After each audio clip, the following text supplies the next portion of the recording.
Dans cette nouvelle section dédiée à la configuration Xcode, nous allons voir comment est-ce qu'on peut utiliser les API de Monaco et différents outils pour configurer automatiquement notre console Dynatrace.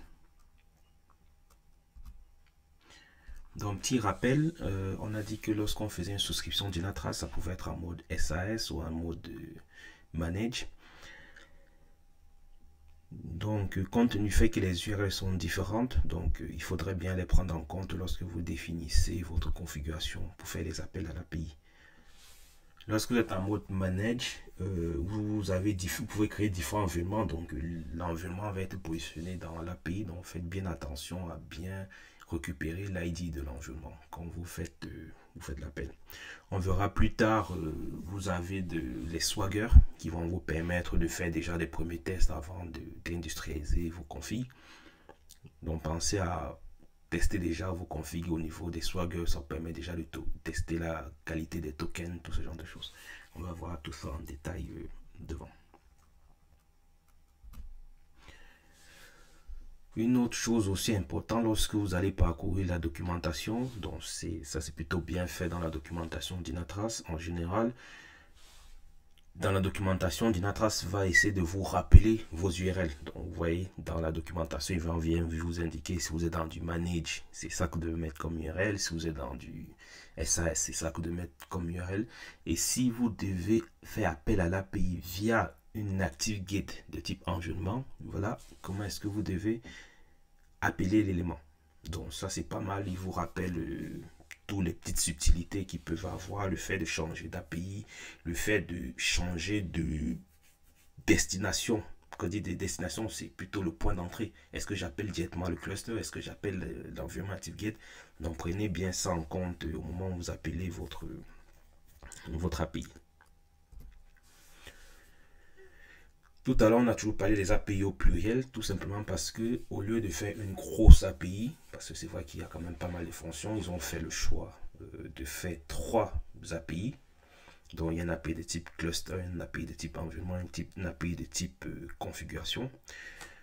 Donc les API de type cluster, bien évidemment, si vous faites du SAS, ça ne vous servira à rien parce que c'est une API qui vous permet de gérer votre cluster. Donc si c'est Dynatrace qui gère votre cluster, vous n'aurez pas besoin de cette API parce que tout ce qui va être un certain nombre d'actions, d'opérations, va être à la main de Dynatrace.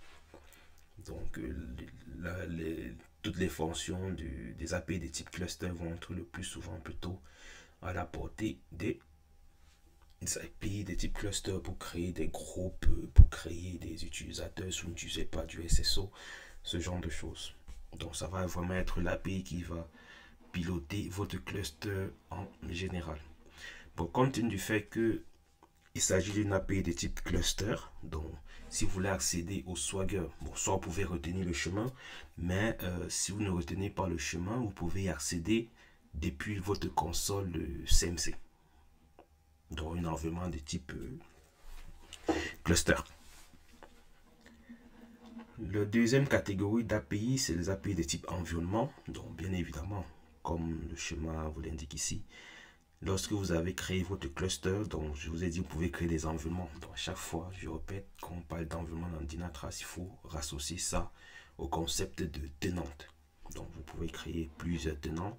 Et donc du coup, une API de type environnement, ça va être les fonctions qui vont vous permettre de piloter l'environnement en question.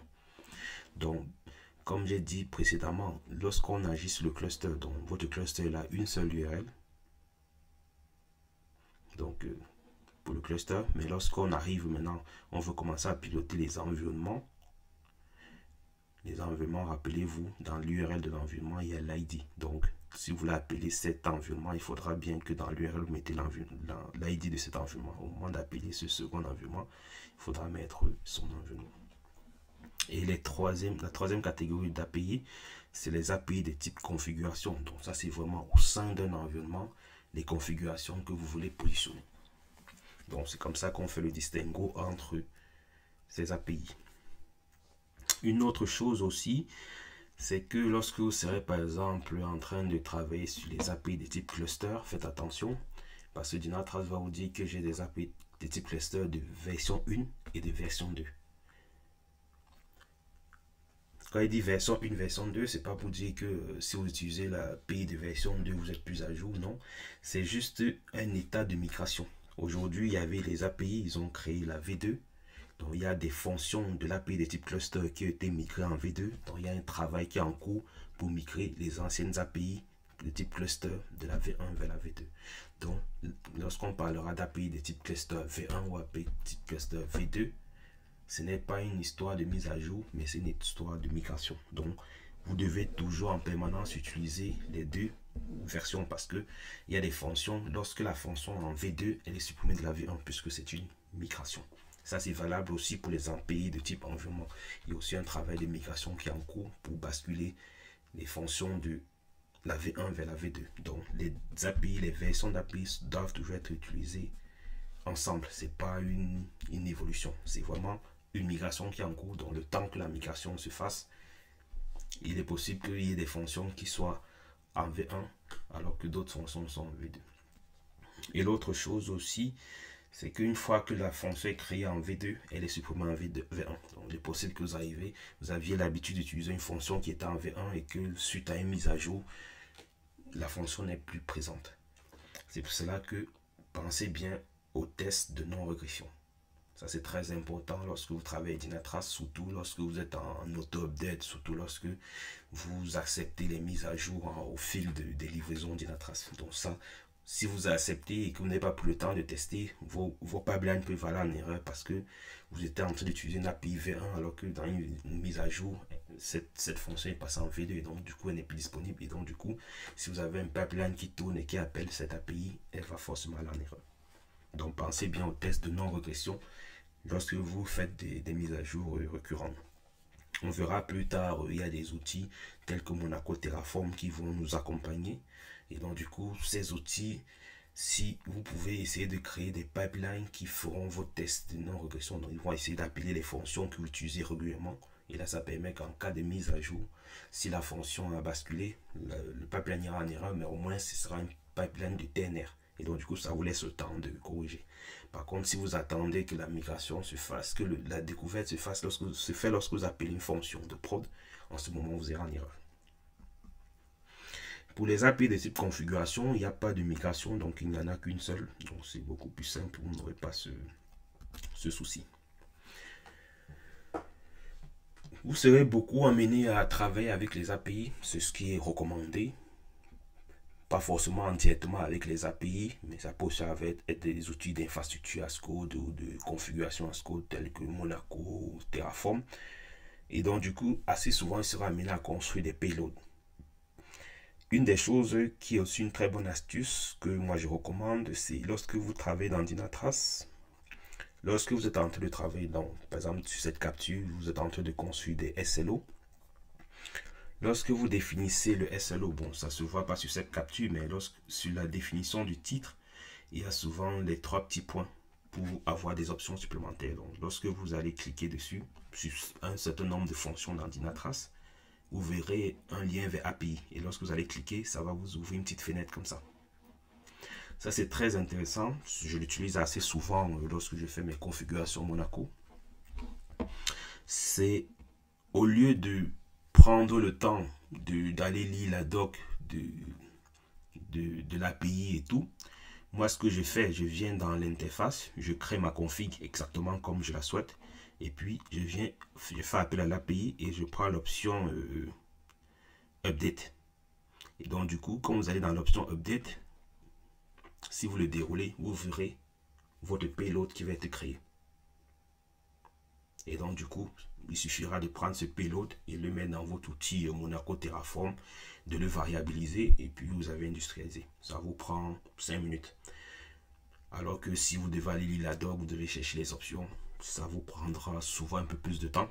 Alors qu'en passant par là, vous savez exactement ce que vous voulez, vous positionnez les paramètres et puis vous laissez cette fonction de Dynatrace, vous générez le bon payload qui va bien, vous prenez et vous variabilisez et vous le positionnez dans votre outil.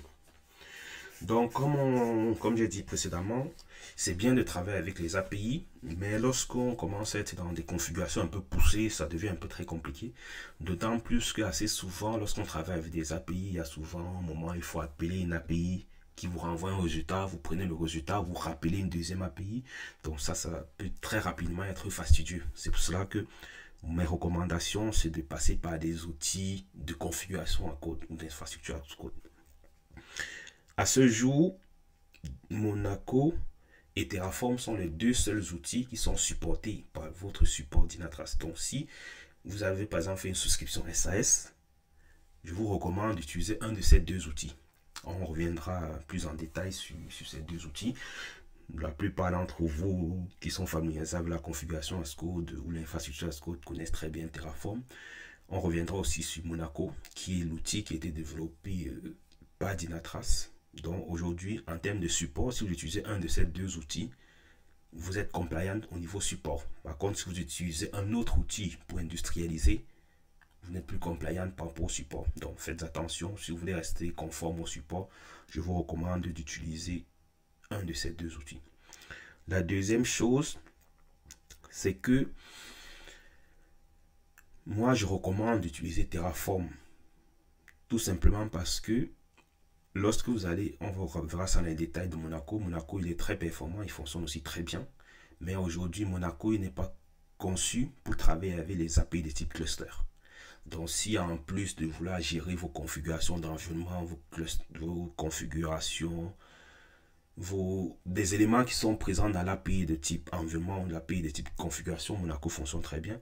Mais Monaco, il ne sait pas travailler avec les API de type cluster. Donc, si vous voulez créer des groupes, si vous n'avez pas de SSO, vous voulez créer des utilisateurs, ça, c'est des éléments que vous avez dans l'API de type cluster. Et donc, du coup, ce genre de choses ne sera pas pilotable par Monaco. Donc, si vous voulez uniquement piloter la config, Monaco fonctionne très bien. Mais si en plus de piloter la config, vous voulez aussi piloter le cluster, je vous recommande plutôt d'utiliser Terraform. On verra plus en détail ces deux outils.